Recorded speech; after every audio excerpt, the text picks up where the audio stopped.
Now, if you put the word coronavirus in the title of your YouTube video, YouTube tucks it away.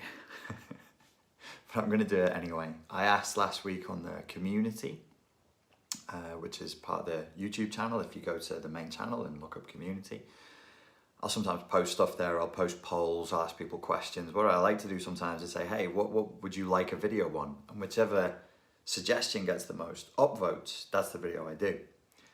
And this week's one was a good one that's been voted up, and it's by Sononi. It's titled Relationships, Being Alone During All of This Coronavirus Insanity. She writes, specifically, it's made me reflect on how avoidant I am and how it would be nice to be coupled during this time of uncertainty. And oh yeah, that's been exactly the purpose of marriage for time immemorial. Survival and facing life's ups and downs with someone there to witness your life. I lose sight of all this in the midst of my obsession with working on myself, she wrote in inverted commas. I'm sure I'll be very emotionally healthy when I'm old and alone, laughing emoji.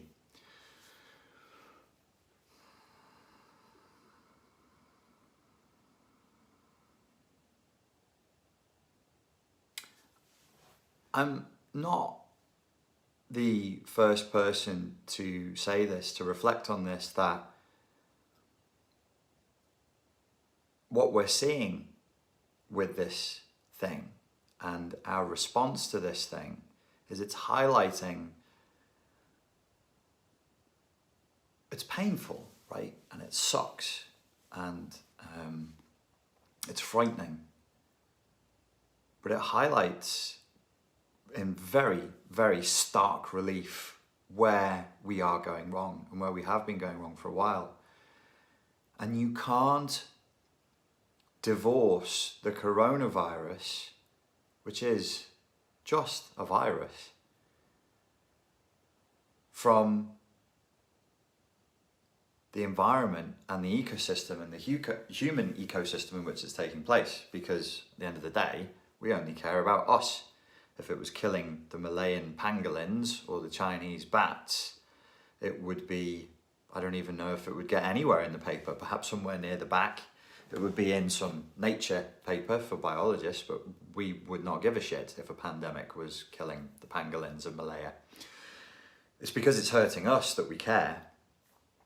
When I say the virus is just a virus, I'm not saying it's not a bad virus. I'm saying it's like when a movie comes out and people make a big fuss about it and they get really upset, and you go, but it is just a movie. The point I'm making here, to go back to Malaysia again, is, as Anthony Burgess, I think, oh no, he taught in Malaysia. There's a book called The Jungle is Neutral. I don't know if it was Anthony Burgess, maybe it was. The same author who wrote A Clockwork Orange, I'm not sure on that. But the point of The Jungle is Neutral as a book was, yeah, you can see the jungle as savage, vicious, trying to kill you, attacking you. You can't sleep there, you can't eat there, there's 1,001 ways to die, a painful and horrendous death. But that's a fundamentally narcissistic and solipsistic way to view the jungle. It sucks for you, but it's just a jungle. It's not trying to kill you, it's just being a jungle. It's not like the virus is out there trying to kill us. It's just being a virus. It's useful sometimes to have a degree of detachment and objectivity with these things. As above, so below. Keeps the Hermetic principles, as within, so without.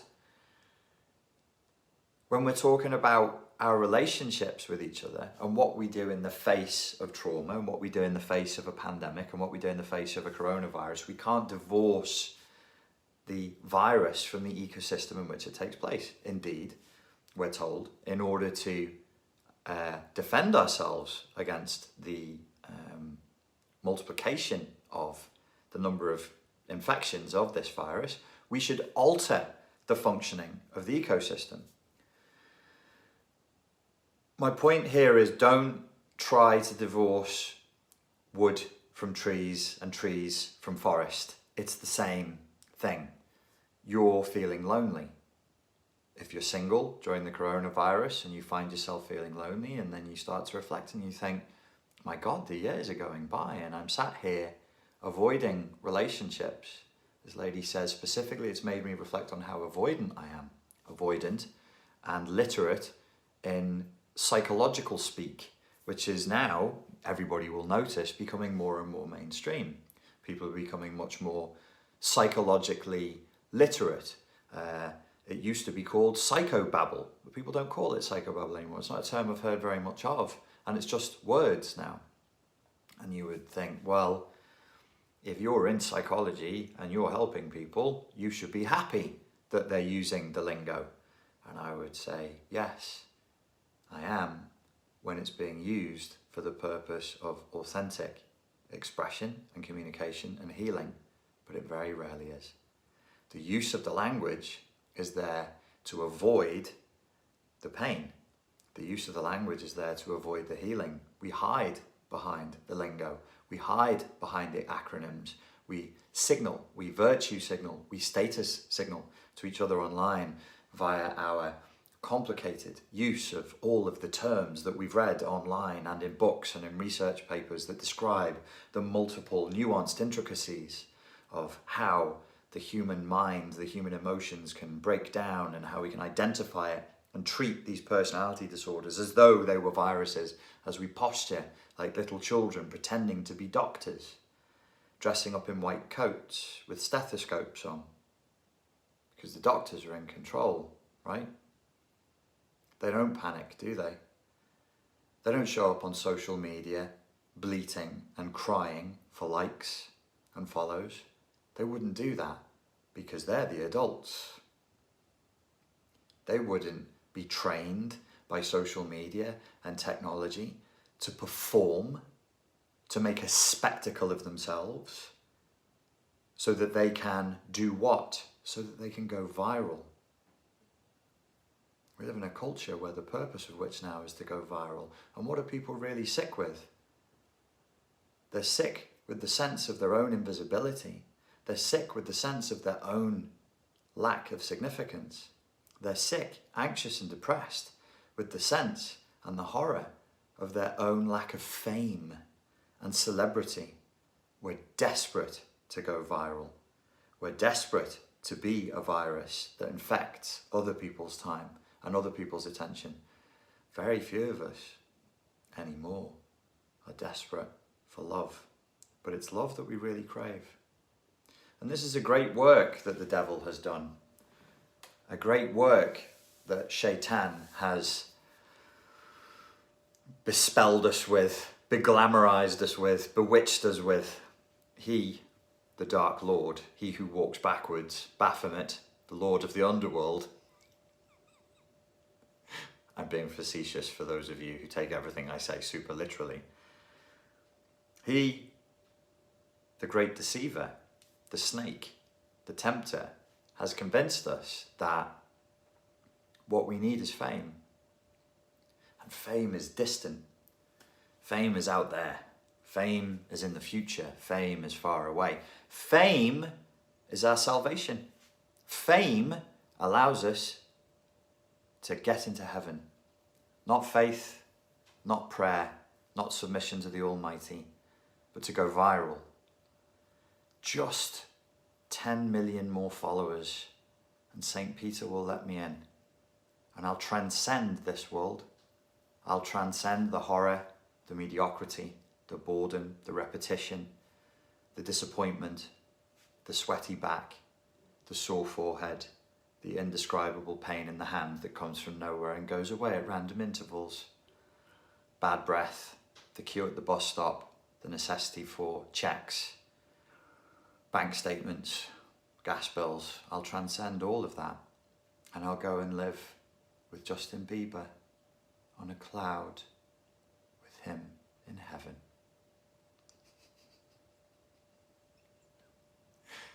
That's the new religion. We want to go viral. We want the virus. We don't want love.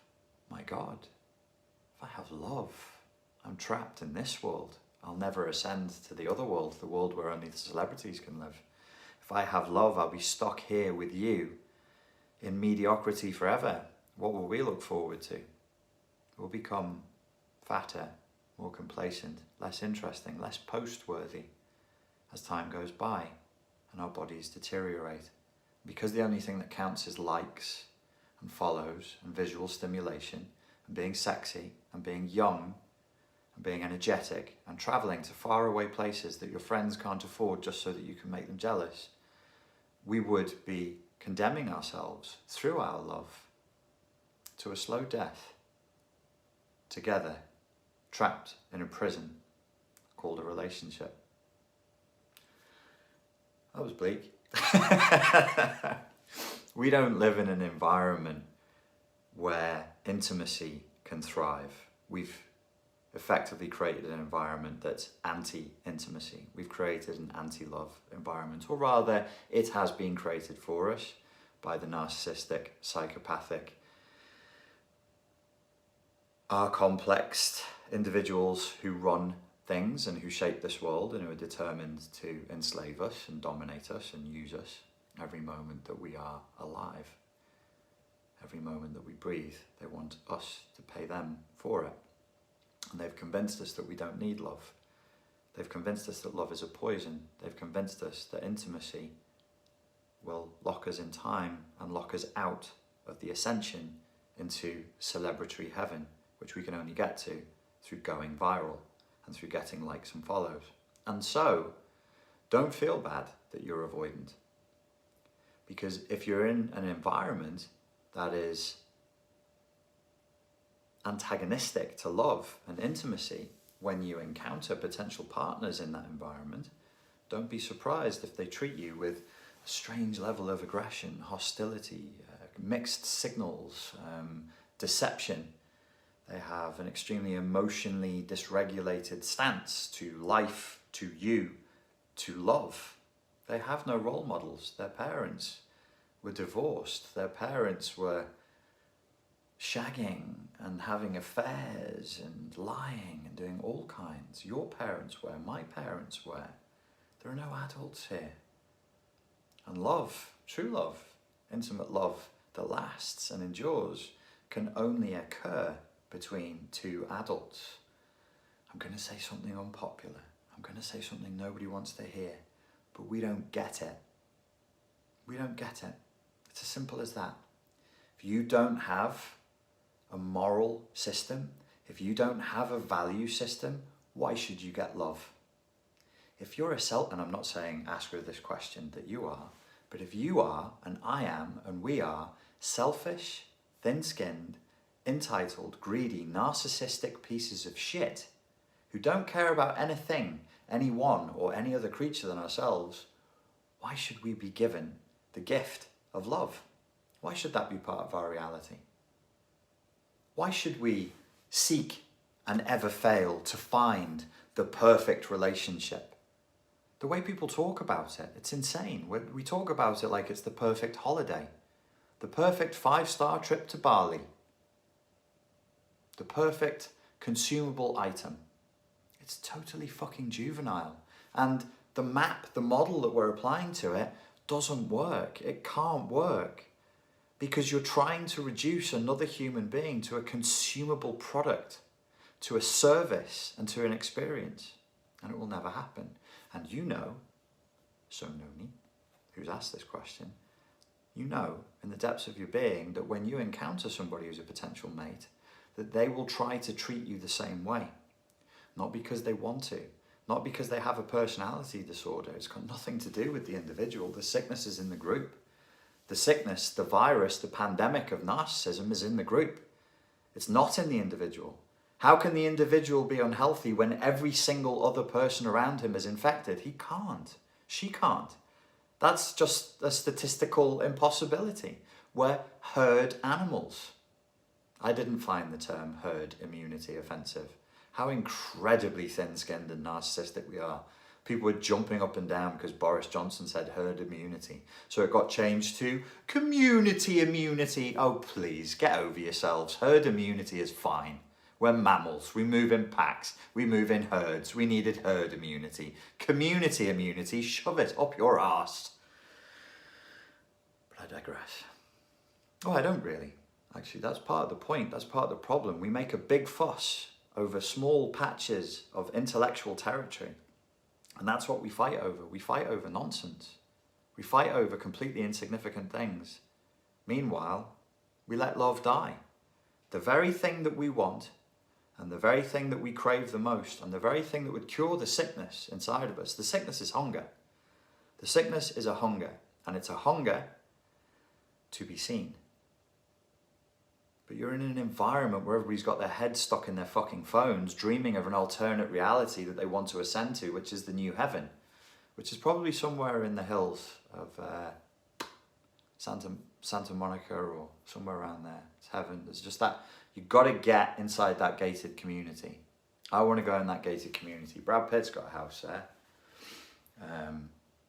And unless you're within 100 meters of his house, are you even in heaven? Maybe not. How are you going to get there? You've got to go viral, bro. You've got to have millions. You've got to clock a milli for the followers. You've got to clock a milli for the likes. You've got to go viral, bro. You've got to try harder.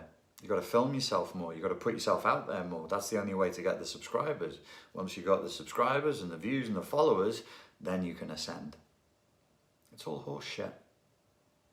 It's all nonsense. It's a trick. It's a deception. It's a deception based on lies. It's just a tissue of lies. To waste our lives and to offer our lives, our time and our attention is the blood sacrifice of the day.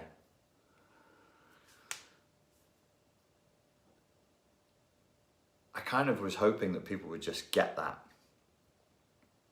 You sitting here watching me, it's a sacrifice you're making. I'm not being metaphorical.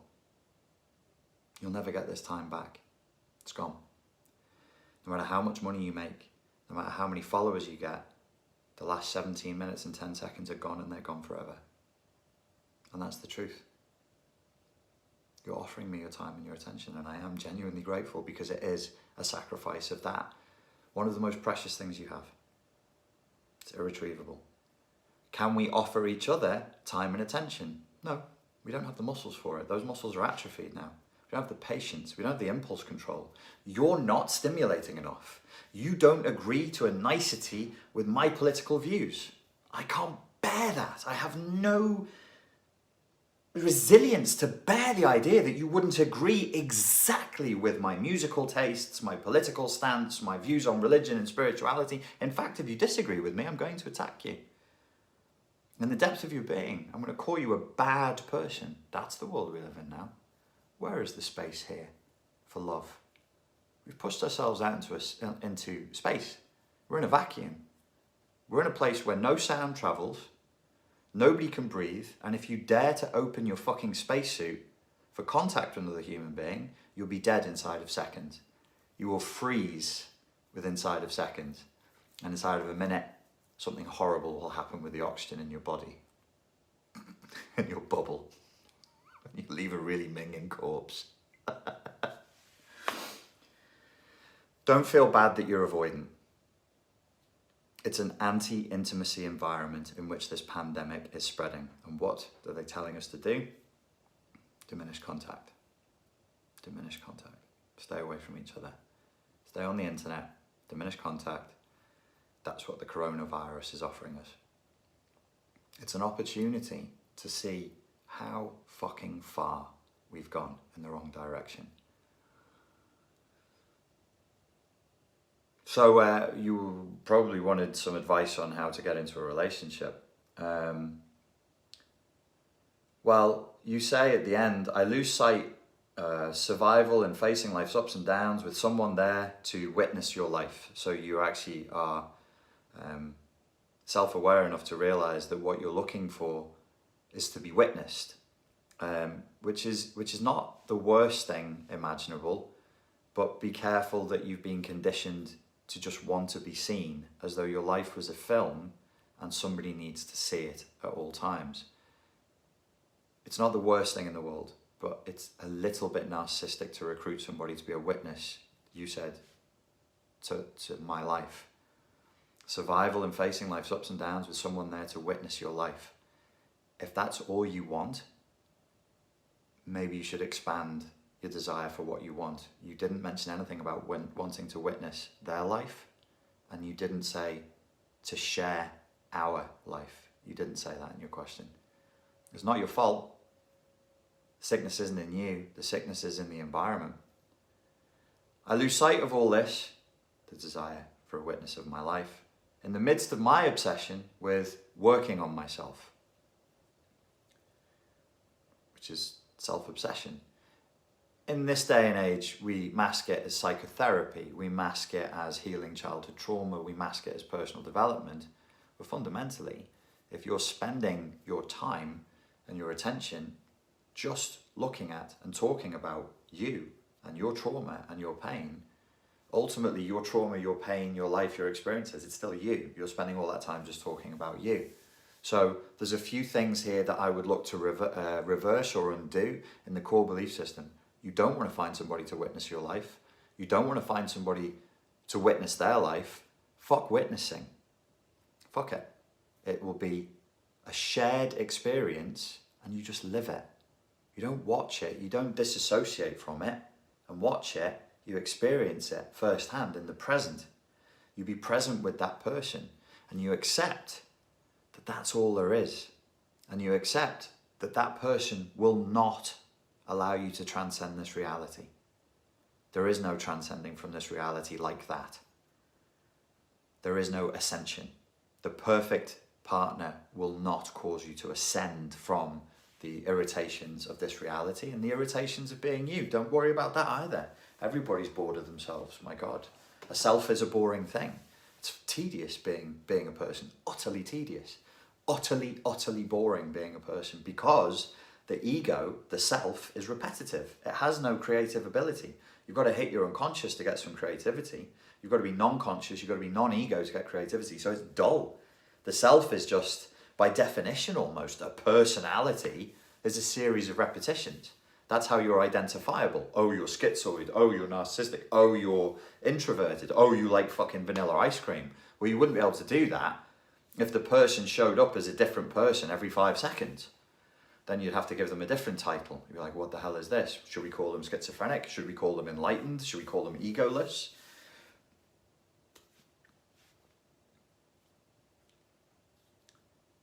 You have yourself in the way of a thing that you think you want, but you know that the thing that you think you want is a fetish.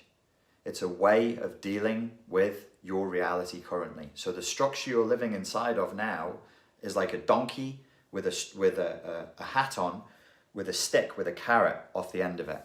And you keep that carrot there to keep yourself going. That's all this is. You never really want to eat the carrot. You'd hate that. You'd actually, I claim, you would hate to eat the carrot. You'd hate to find somebody. It would be over. The distant dream, the mirage on the horizon, the oasis that's just over there. The Spanish used to call it la ilusión. You want la ilusión. And when the ilusión is lived, the illusion dissolves when it's lived. So you're taking that which is fantasy and making it now, and it's a reality, and it dissolves. It's gone. You don't get the pleasure of chasing a fetish. My life sucks, but if I could just find the right guy, I'd be in love, and then he could witness my life, and then I wouldn't be alone, and I would transcend this shitty reality, and I'd ascend into heaven. No. And you know you won't. So that's why you don't really want to find a guy, because you know perfectly well, because you're an adult, and you've probably already been through a few relationships. You already know what's going to happen. You'll meet a guy, it'll be amazing, and then it won't be amazing anymore. Like everything in this world. It won't be amazing. He won't be a source of awe for you after 6 months, 12 months, 18 months. That's just the way it goes. You can't get with a person in the hope that they're going to be a perpetual roller coaster ride for the rest of your life. I answer questions for a Russian channel. I have a channel, it's just in Russian. It's dubbed, I don't speak Russian, it's dubbed in Russian. And that was a question that was asked the other day, was about trying to seek love as a drug, as a roller coaster ride. And I said, you know, if you're on a roller coaster ride, What's the one thing that's guaranteed to happen on a roller coaster? It's physics. You go up and you go wee, and then you come down. If you take drugs, you get high and then wee, and then you have a fucking come down. You have a hangover and you feel like shit. Love is not a drug. It shouldn't be used that way. An intimate relationship should not be used as a drug because it's a crap drug. It's really crap. It's not going to work very well. You'd be better off with a drug. It's also not a roller coaster, my God. It's not going to be a source of stimulation. The way you're thinking about this probably needs to change, and you would need to have something that actually allows you to do intimacy that you're lacking right now. But I can give it to you and you can get it quickly, and then you can be in a relationship. But don't be angry with me if the relationship is disappointing, which it will be if you come at it from the current perspective. So I can only offer you real advice if you're willing to change. And in being willing to change, you're going to have to be willing to give some things up, because your hands are full right now and I can't put anything else in your hands unless you let go of this stuff. And I know you value it and you've held onto it for a long time, but your hands are sweaty and sticky with it and you need to throw it the fuck away and go wash your hands. There's some childishness here. There's some infantile notions about love that you're going to need to let go of. That wouldn't be too hard to do. The solution to your situation, my friend, is twofold. It's embrace emotional maturity, grow up and be an adult, and let your expectations come right down with that process. And the second thing you need, that's going to make this very, very easy, is be braver. Be braver, be more courageous, be prepared to face everything that a relationship with another adult entails. All of it. All of it. If you try and consume another human being as an experience, you're inviting hell into your life. If you're trying to consume another human being as a consumable item, it's a hellish act with bad karma, and it's going to really, really suck. It's going to really, really suck. You speak of marriage. I don't know if you've ever been married, but I would, if I were you, take some time out to journal at the deepest philosophical level what you think marriage is, what you think it should be, and what you think it never should be. And why? Why? You said the purpose of marriage for time immemorial was to offer companionship, survival, and a facing of life's ups and downs and a witnessing. Review that thoroughly so that you know before you even meet a guy exactly what it is you're aiming for. Know what it is you're aiming for to a nuance, to a nicety. It's going to be way easier to hit a target that is very, very precisely defined. Sorry to be a traditional boring life coach, but I do need to say these things sometimes. And I would spend a couple of weeks just journaling, just freestyling that, just writing it down and mapping it out. What do you want from marriage? What should it be? What should it not be? That's my first piece of advice. The second piece of advice was you're going to have to shift your beliefs. You're going to have to grow up. You're going to have to grow up, mate. And you have to let go of stuff. And the third thing, which would be the easiest thing for you to do and will be the biggest accelerant in this whole process, is be more courageous. Be more courageous. There is a video that is, it's done very well actually on my YouTube channel. It's about divorce and it's called Divorcing the Narcissist. And in this video, if you go to Sam Vaknin's section, if you go to about halfway, it's a three and a half hour long seminar. If you go to Sam Vaknin's section and you go to about the 35-minute mark of his section, maybe it's a little bit later, he, Sam Vaknin, multiply diagnosed psychopath and narcissistic personality disorder having person, certainly would rate highly on a dark triad spectrum test, I'm sure, not that there's any such thing. His advice, the narcissist, the psychopath, is be brave, get back out there, love again. You will get hurt again. That's the nature of love, but it's worth it. But it's worth it. Ladies and gentlemen, thank you very much for your time and for your attention. I hope that that was useful. Remember, this was a blood sacrifice that you made to me, with time and attention. What was your intention? That's what you want to be asking. Stay very, very grateful during these days. Very grateful. It's going to protect you and guide you in ways that you cannot fathom. Gratitude is going to make a huge difference in the days to come. Thank you very much, and I look forward to speaking to you again soon. Oh, last thing, if you liked this video, there is another video right here, and I have made available for you a PDF which is available from here. And if you want to subscribe to my channel, you can do that by hitting here, and I'm sure the shadow ban won't affect me too badly. All right, take care.